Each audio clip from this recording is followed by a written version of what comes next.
Hello friends. आज हम लोग चैप्टर नंबर 1 पॉइंट नंबर 9 पे जा रहे हैं, जहाँ पे हम लोग सॉल्वेंट और इंसॉल्वेंट के बारे में बात करेंगे। ठीक है। सॉल्वेंट क्या होता है? तो we are talking about solvent partner. ये साइंस वाला टर्म नहीं है सॉल्वेंट जो किसी में घुल जाए। ठीक है, we are talking about solvent partner, insolvent partner, और यू में से सॉल्वेंट पर्सन, इनसॉल्वेंट पर्सन। तो यहाँ पे हम व्यक्ति की बात करें, जो व्यक्ति सॉल्वेंट है, जो व्यक्ति इंसॉल्वेंट है। अब से सॉल्वेंट का मतलब क्या होता है? वो पर्सन जिसके पास बहुत असेट्स है और बहुत कम लाइबिलिटीज है। एग्जाम्पल के तौर पे कि अगर मैं बोलूं किसी पर्सन के पास ले दे के असेट्स है 5 लाख रुपीज का, और उसके पास लाइबिलिटीज मतलब ले दे के उसके पास कर्जा है सिर्फ 1 लाख रुपए का, तो आप ही मुझे बताओ कल को अगर वो चाहे तो क्या अपनी लाइबिलिटीज को पे ऑफ कर सकता है? हाँ। तो कैसे? सर वो अपने सारे एसेट्स को सेल कर देगा और अपनी लाइबिलिटीज को पे कर देगा। सर पे करने के बाद भी उसके पास 4 लाख रुपए बच जाते हैं। तो इंपॉर्टेंट ये नहीं है कि उसके पास कितने बच जाते हैं, इंपॉर्टेंट है क्या वो अपनी लाइबिलिटी पे कर सकता है। हाँ, अगर वो अपनी लाइबिलिटी पे कर सकता है that means he is a solvent person. एक और एग्जांपल, समझो किसी के पास असेट 7 लाख रुपीज का है लेकिन लाइबिलिटी भी 7 लाख रुपीज की है। अब बताओ, क्या वो अपने असेट बेच के अपनी लाइबिलिटी पे कर सकता है? Yes sir, definitely he can pay his liability, because जितने की लाइबिलिटी है उतने ही असेट्स है, तो वो उनको पे कर देगा। Still he will be consider as a solvent person.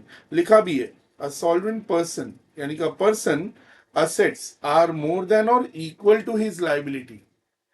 A person assets are more than or equal to his liabilities are called solvent person. Solvent person is a financially sound person. Financially sound मतलब उसके sir पे ज्यादा कर्जा नहीं है, वो सब कमा के अपनी लाइबिलिटीज पे करके स्टिल ही कैन रिलैक्स। ठीक है।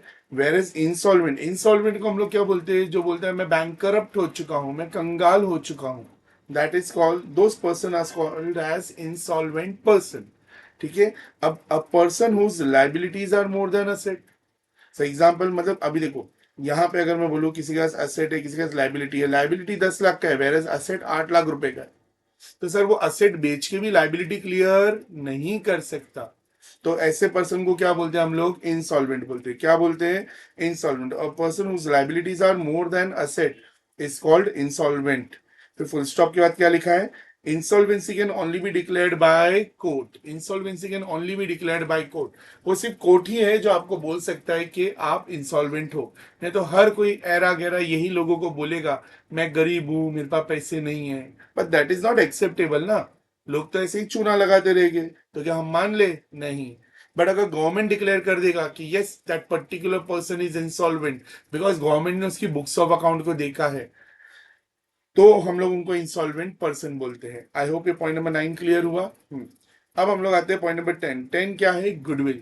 अब गुडविल हर पर्सन का होता है, हर बिजनेस का एक गुडविल होता है। But sir what do mean bye goodwill? Goodwill means simple reputation. Goodwill means what? Reputation. अब हर बिजनेस का रेप्यूटेशन होता है भाई, बट किसी का रेप्यूटेशन बहुत ज्यादा, किसी का रेप्यूटेशन बहुत कम, है क्या नहीं? अब जैसे हम लोग अगर मिठाई की बात करें तो मलाड में मैंने सुना है कि एमएम मिठाई वाला है, तो उसका मिठाई बहुत टेस्टी होता है, बराबर। तो उन्होंने अपना एक रेप्यूटेशन बनाया, बट ऑब्वियस बाकी दुकानों में जो मिठाई मिलती होगी उससे थोड़ी महंगी मिलती होगी। वहां पे मिठाई तो मिठाई है, वही घी वही शक्कर, बट क्या है ना, अब उसको पता है कि लोगों को मेरे पे भरोसा है कि मैं अच्छी चीजें बना के देता हूँ। हेंस वो क्या करता है, हर चीज क्वालिटी की तो देता है बट इससे क्वालिटी प्राइस भी चार्ज करता है। तो क्या हो गया? गुडविल उसका। It is a reputation of the business. कहने से वो अपने नाम पे ही आज के टाइम पे कमा लेता है, लोग आंख बंद करके भरोसा कर लेते हैं। तो it means reputation of the business and express in terms of money. Goodwill आप सिर्फ मनी के टर्म में एक्सप्रेस कर सकते हो। किसी को आप ऐसे नहीं बोल सकते मेरे पास मेरा गुडविल इतना है, मेरा गुडविल इससे ज्यादा है, मेरा गुडविल उससे भी ज्यादा है, ऐसे थोड़ी ना कंपेयर हो सकता है। It can only be compared in terms of money. और अगर क्लियर बात करूं तो इन टर्म्स ऑफ प्रॉफिट, क्योंकि प्रॉफिट भी मनी ही होता है। तो goodwill is an intangible asset. Intangible asset, you can't see goodwill, मतलब हम गुडविल को देख छू नहीं सकते। ठीक है, क्लियर। 11 क्या लिखा है? Trading concern and not for profit concern. अब ट्रेडिंग कंसर्न क्या होता है? तो मैं बोलता हूँ कंसर्न का मतलब देख लेने का पहले। कंसर्न का मतलब होता है हाँ, कंसर्न का मतलब होता है ऑर्गेनाइजेशन। क्या होता है? ऑर्गेनाइजेशन। कंसर्न का मतलब होता है ऑर्गेनाइजेशन। ऑर्गेनाइजेशन का मतलब होता है बिजनेस। अब बिजनेस दो तरीके के होते हैं। कोई बिजनेस शुरू करता है सिर्फ प्रॉफिट कमाने के लिए, और कोई बिजनेस शुरू करता है सिर्फ और सिर्फ समाज की सेवा के लिए। अब जैसे देखो, कोई होता है जो आइसक्रीम बेच रहा है, तो आइसक्रीम बेच रहा है ना, तो बेच रहा कैसे है सर? वो 100 रुपए में खरीदता है और 130, 140, 150 में बेचता है।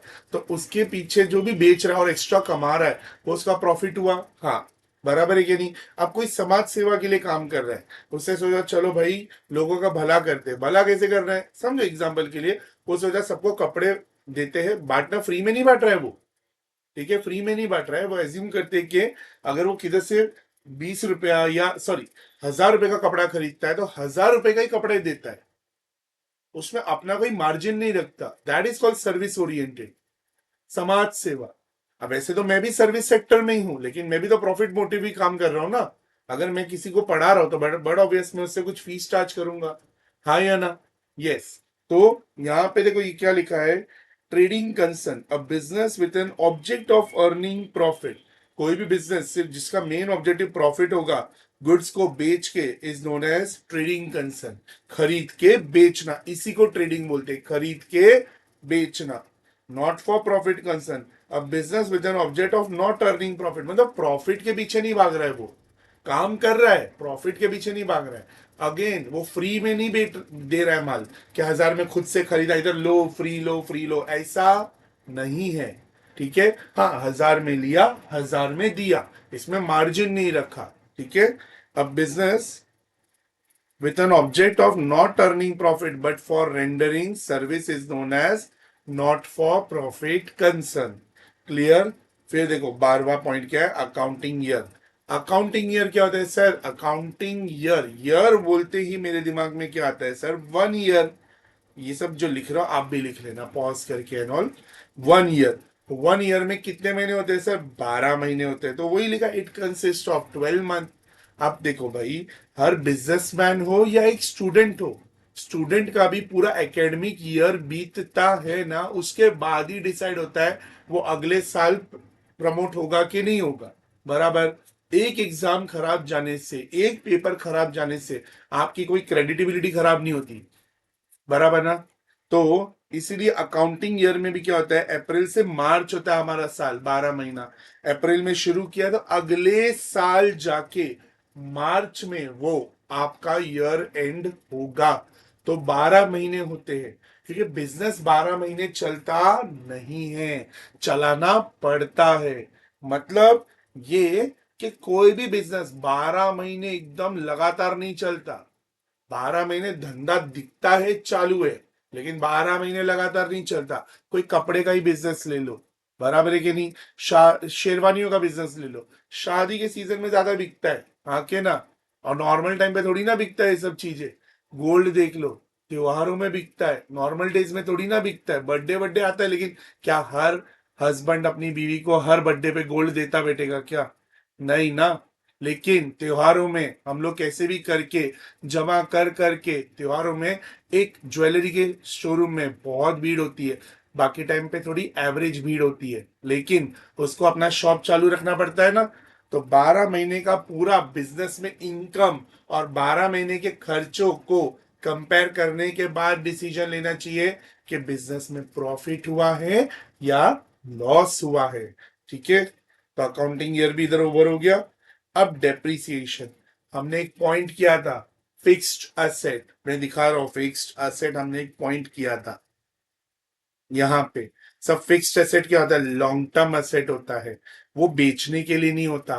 बराबर। अब जैसे जिस पे मैं लिख रहा हूँ मेरे टैब पे, ठीक है, तो मेरा ये जो आईपैड है, इसको मैं लॉन्ग टर्म चला रहा हूँ, बराबर है क्या नहीं? लेकिन इसका परफॉर्मेंस ग्रेजुअली डिक्रीज होता रहेगा। सर कैसे डिक्रीज होगा? बराबर, जैसे जैसे वापरूंगा, यूज करूंगा, रफ यूज करूंगा, स्टोरेज भरेगा, बराबर, जो स्मूथनेस है वो गायब होती जाएगी। जो मेरा ये पेन है उसका भी स्मूथनेस खराब होता जाएगा, मेरे को आगे जाके नया लेना ही पड़ेगा। तो ग्रेजुअली उनकी वैल्यू डिक्रीज हो जाती है, बिकॉज बिकॉज उनके परफॉर्मेंस में डिप आता है due to wear and tear. But लेकिन कौन से एसेट में डिप आता है? Only fixed asset. किसमें? Fixed asset. इसी फिक्स्ड एसेट में दो टाइप के एसेट होते हैं, एक होता है टेंजिबल और एक होता है इनटेंजिबल। याद है थोड़ी देर पहले हमने इनटेंजिबल में गुडविल पढ़ा था। हाँ, तो goodwill is a fixed asset but intangible. और बाकी जैसे land, building, furniture, machine, land को छोड़ के बाकी सारे एसेट डेप्रिशिएट होते हैं, बिकॉज लैंड एक लौती ऐसी चीज है जो हमेशा जिंदगी में अप्रिशिएट होती है। बिकॉज लैंड आप बना नहीं सकते, बराबर, जो दिया हुआ है भगवान ने उसी में वापरो, उतनी जगह में ही करो। इसलिए स्कैरसिटी है लैंड की, इसलिए कुछ कुछ जगह में जमीन के भाव बहुत ज्यादा होते हैं। बट बाकी चीजें जैसे जैसे वापरोगे उनकी परफॉर्मेंस गिरती जाएगी। फ्लैट नया लो, धीरे धीरे करके बिल्डिंग भी पुरानी हो जाती है, बराबर। फर्नीचर लो, स्टार्टिंग में अच्छा है, धीरे धीरे वो पुराना दिखता है, कमजोर भी होता है, तो वैल्यू गिरती है। इसलिए जब बेचने जाते हैं ना सेकेंड हैंड में, तो ज्यादा प्राइस नहीं मिलता। ठीक है, मशीन एंड ऑल। तो डेप्रिसिएशन का मीनिंग समझ आया? देखो क्या लिखा है इसके बारे में।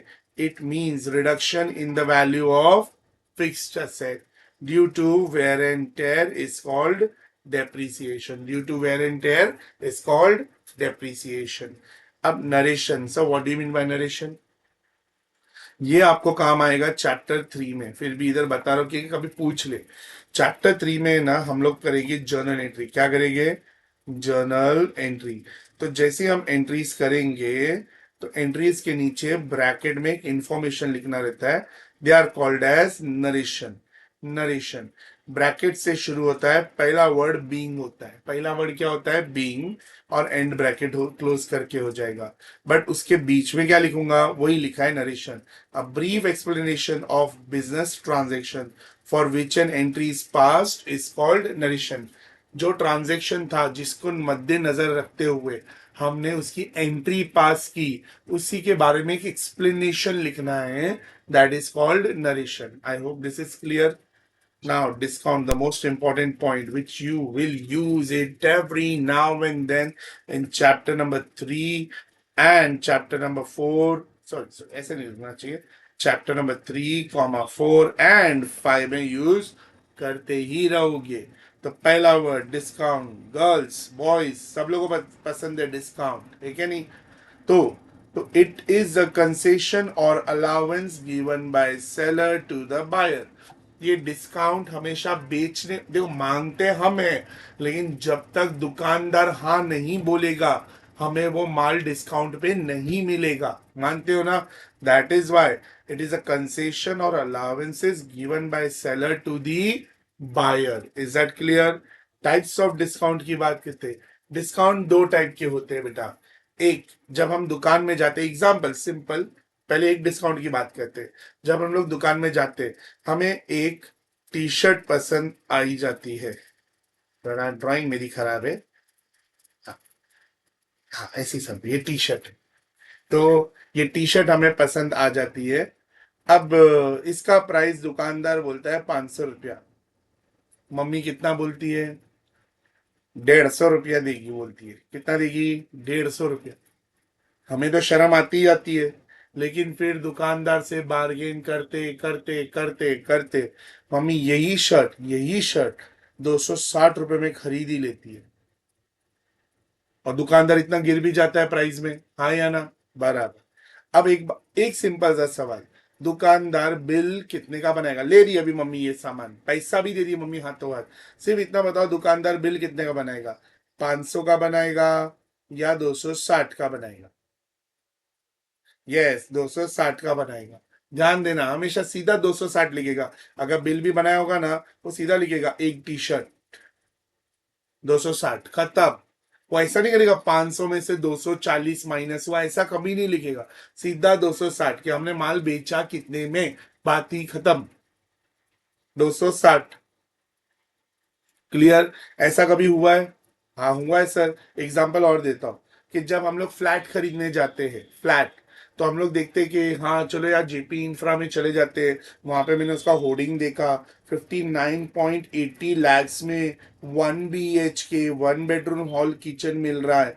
हम लोग गए, हमारे पास भगवान का दिया सब कुछ है, पैसा बहुत है, तो हम गए उधर एक फ्लैट देखा, उससे बोला 59.80 lakhs सर। बोला फाइन। अब बेचने की बारी आई है, हम खरीदने बैठे, तो हमने बोला ये भाव में मुझे नहीं जमेगा, ठीक ठाक भाव बताओ। बोला सर हम ठीक कर देंगे, 59.5 दे देना सर, आप ऐसा बोलते हैं 59.5 दे दो। मैं बोला नहीं नहीं इतना नहीं, एक काम करो 52 lakhs में डन करो। हमने बोला हमने बोला 52 lakhs में डन करो। अगेन भाव था ऊपर नीचे करते करते we reach at a price of 55 lakh. हमने 55 लाख पे डील क्लोज कर दी। 55 लाख पे हमने क्या किया, डील क्लोज किया। सिर्फ अगेन एक ही सवाल, एग्रीमेंट कितने का बनेगा, 59.80 का बनेगा या 55 लाख का बनेगा। सर जितने में नक्की किया है, जितना पैसा आप दे रहे हो, मैंने हाथों हाथ कैश भी दिया समझो, तो जस्ट जितने में हमने डील किया है ना उतने पे एग्रीमेंट बनेगा, यस और नो। तो जो बीच का माइनस किया अमाउंट 4,80,000 उससे जो माइनस किया, हाँ या ना, क्या वो रिकॉर्ड हुआ किधर एग्रीमेंट में?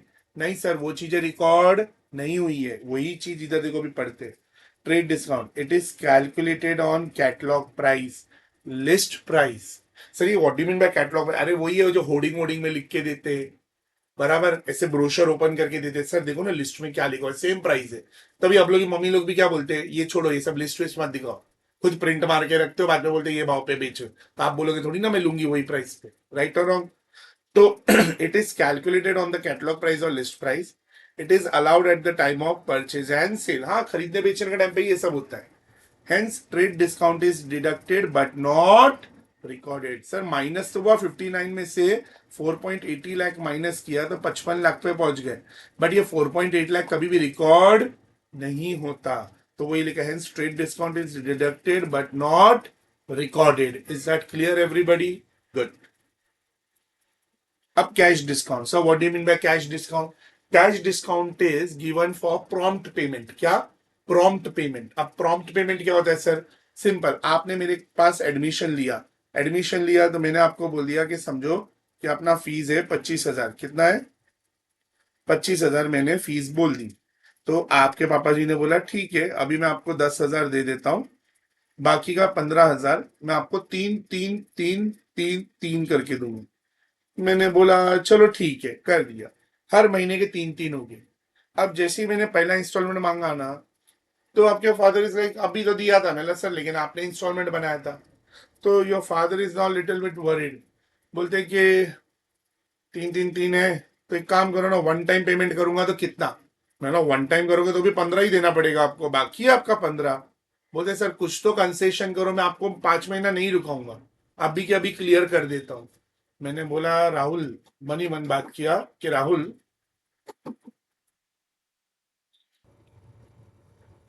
सो मनी मन मैंने अपने से बात किया कि राहुल तेरे को 5 महीने लगेंगे पैसे कलेक्ट करने में, वो बहुत लंबा टाइम है राहुल, और कल को कुछ ऐसा प्रॉब्लम आया कि वो नहीं दे पाया तो तेरे पैसे डूब गए, तो एक काम कर ना, give him a discount of 1,000। मैंने बोला ठीक है अंकल, एक काम करो 15 बाकी है ना, 1,000 कम देना, पूरा 14,000 अभी पे कर दो। And he totally agreed, he said okay okay fine. He gave me 14,000 at on the spot. तो मुझे बताओ, मुझे पेमेंट ऑन द स्पॉट मिला? हाँ या ना? मुझे जल्द से जल्द पैसा मिला? Yes. It is a concession given for encouraging. मैंने उनको उकसाया तो नहीं बोल सकता हूँ, मैंने उनको मोटिवेट कर दिया कि आप मुझे जल्दी पेमेंट करोगे तो मैं आपको 1,000 रुपए का डिस्काउंट दूंगा। तो for prompt payment it is calculated after trade discount. हाँ, बिल विल बनने के बाद। अभी तुम ही सोचो ना, तुमने एडमिशन लिया इधर क्लास में, तो कितना रुपए में एडमिशन लिया? सब 25,000 में, तो बिल 25 का बन चुका है कि नहीं?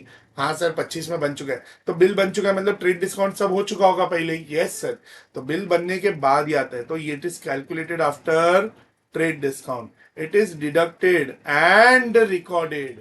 ये डिडक्ट भी होता है और ये रिकॉर्ड भी होगा। ये 1,000 रुपया मैं रिकॉर्ड करूंगा एज अ डिस्काउंट अलाउड, और पापा जी आपके क्या रिकॉर्ड करेंगे? Discount received. Is that clear everybody? Good. अब देखो, अब हम लोग आते हैं meaning of book keeping, definition पे। ये सब अभी बात करेंगे, क्योंकि अब तक अपने को टर्म्स नहीं पता थे ना कि किसको क्या बोलते हैं ऑल, तो अब इजी रहेगा। Meaning of book keeping, it is a part of accounting, it is a primary stage of accounting. सबसे पहले बुक्स ऑफ अकाउंट है ना, बुक कीपिंग में ही रिकॉर्ड होता है पूरी तरह। It is a process of recording transaction in the books of account. Process है मतलब एक तरीका है, वो सब प्रोसेस क्या आपने बताया नहीं, वो चैप्टर 2 में मैं आपको सिखाऊंगा कि प्रोसेस है क्या, ठीक है, कि कैसे कैसे जाके एक पूरी एंट्री होती है। फिर definition of book keeping, J R Batliboi का डेफिनेशन पढ़ लो, काफी है। Book keeping is an art of recording business dealings in a set of books. क्या एक सिस्टमैटिक तरीका होता है बुक्स को रिकॉर्ड करने का। एक और नरेशन है, book keeping is the science and art of correctly recording the books of account. Science and art, science क्या होता है माने में सिस्टमैटिक वे होता है, आर्ट क्या होता है प्रेजेंटेशन का एक तरीका होता है। उसी तरीके से हम लोग बुक्स ऑफ अकाउंट को मेंटेन करते हैं। All those business transactions that result in transfer of money और मनीज वर्थ, ठीक है, ये सब मनी और मनी से रिलेटेड जो भी ट्रांजेक्शन होंगे सब इसमें रिकॉर्ड होते हैं। फीचर्स ऑफ बुक कीपिंग क्या लिखा है, method of recording day to day transaction, यहाँ पे डे टू डे जो भी हो रहा है सब रिकॉर्ड होगा। ओनली फाइनेंशियल ट्रांजेक्शन रिकॉर्डेड, मतलब जिसमें मनी या मनीज वर्थ कंसिडर किया जाएगा सिर्फ उन्हीं को रिकॉर्ड किया जाएगा। All records are prepared for a specific period and for future reference. हम क्यों रिकॉर्ड करते हैं हर चीज, ताकि भविष्य में हमें क्या करना है क्या नहीं करना है वो हमारे को हमारे पास्ट से समझ में आता है, अगर हमने सब कुछ रिकॉर्ड करके रखा है तो। बराबर है क्या नहीं। Transaction, record of transaction are based on rules and regulation. Such rules and regulation हम लोग चैप्टर 2 में देखेंगे, तभी आपको समझ में आएगा। It is an art of recording business transaction scientifically, ठीक है। अब इंपॉर्टेंस क्या है सर, रिकॉर्ड करोगे तो काम आएगा आपको, फाइनेंशियल इंफॉर्मेशन के काम आ जाता है कि क्या अपडेट करे क्या डिसीजन ले, तो डिसीजन के भी काम आएगा। अभी डिसीजन ले रहे हो कैसे, ये नहीं करना चाहिए वो नहीं करना चाहिए, तो बेसिकली क्या कर रहे हो, कंट्रोल करना सीख रहे हो लोगों को। कैसे लोगों को सर, अरे अपने काम को कंट्रोल करना सीख रहे हो। जैसे इधर बहुत खर्चे होते जा रहे हैं, पिछले साल हुआ था बहुत खर्चे थे, तुमने सब रिकॉर्ड करके रखा था, तभी मालूम पड़ा ना ये फालतू जगह पे खर्चे क्यों हो रहे। तो फाइनेंशियल इंफॉर्मेशन था, रिकॉर्डेड था, तभी तुमने एक डिसीजन लिया और कंट्रोल करना शुरू किया, और एज एन एविडेंस काम आएगा। गवर्नमेंट के भी काम आ जाता है टैक्स लाइबिलिटी के। अब देखो यूटिलिटी ऑफ बुक कीपिंग, ये लास्ट पॉइंट है। Utility of book keeping, owner के यूटिलिटी का मतलब क्या होता है, want satisfying power of a commodity. कि बुक कीपिंग आपके क्या काम आता है, आपके क्या काम आता है। तो अगर आप ओनर है तो आपके काम आता है हिसाब किताब देखने के। अगर आप ओनर हो लेकिन आपने किसी मैनेजर मैनेजर को रखा हुआ है, तो मैनेजर के काम आता है कि पूरी तरीके से हर चीज को मैनेज करने के काम आएगा। इन्वेस्टर, जो लोग आपके धंधे में पैसे लगाते हैं, वो भी तो आपका बुक्स ऑफ अकाउंट देखने में इंटरेस्टेड होते हैं कि आपका बिजनेस ग्रो कर रहा है कि नहीं कर रहा है। कस्टमर कस्टमर भी आपके धंधे में इंटरेस्टेड होता है कि भाई आप जो प्रोडक्ट मुझे बेच रहे हो, अभी जैसे आप इसको आप अपने आप को एक एंड कस्टमर मत पकड़ो कि नहीं नहीं मैं मैगी नूडल्स खाता हूं मैं उसका कस्टमर हूं ना। आप अपने आप को एक होलसेलर पकड़ के चलो, और ये सोचो कि वो जो ओरिजिनल डिस्ट्रीब्यूटर है मैगी का, क्या वो मुझे सही टाइम पे मैगी दे पाएगा ताकि मैं अपने कस्टमर को बेच पाऊं। अगर वो सही टाइम पे नहीं दे पा रहा है तो मैं अपना डिस्ट्रीब्यूटर चेंज कर लेता हूँ, क्योंकि मेरे कस्टमर तो मुझसे मांगेंगे। तो एज अ कस्टमर भी मैं, हम दूसरों के धंधे पे भी है ना बुक्स ऑफ अकाउंट पे ध्यान देते हैं कि उनका स्टॉक मेंटेन करने का तरीका कैसा चल रहा है, are they properly supplying the stock और नॉट। फिर गवर्नमेंट भी आपके बुक्स ऑफ अकाउंट में इंटरेस्टेड होती है for the one and only reason is taxation. और लेंडर्स, जो लोग आपको उधारी में पैसा देते हैं, वो लोग भी इंटरेस्टेड होते हैं कि आप उनको सही टाइम पे पैसा दे पाओगे कि नहीं। एक और पॉइंट भी आता है, इम्प्लॉय ध्यान से सुनिए, एम्प्लॉय भी एक बिजनेस का बुक्स ऑफ अकाउंट देख के रखता है, भाई बिजनेस ग्रो कर रहा है कि नहीं। अगर बिजनेस ग्रो, देखो ये सब छोटे छोटे एम्प्लॉय कोई नहीं देखता, ये बड़े एम्प्लॉयज देखते हैं। बड़े एम्प्लॉयज मतलब सर वो एम्प्लॉयज जो सोचते हैं कि मेरे को आगे और ग्रो करना है। ये सिर्फ ऐसा नहीं कि जो आए नॉर्मल बेस लेवल पे काम करे, वो जो मैनेजर्स होते हैं वो लोग देखते हैं कि अगर बिजनेस ग्रो नहीं कर रहा तो मेरा ग्रोथ कैसे होगा। बिजनेस एक जगह पे स्टैंड बोलते हैं ना रुक गया है, तो मैं कैसे आगे बढ़ूंगा। तो मेरे को ऐसे ऑर्गेनाइजेशन चाहिए जो ग्रो करते। Is that clear? Bye bye.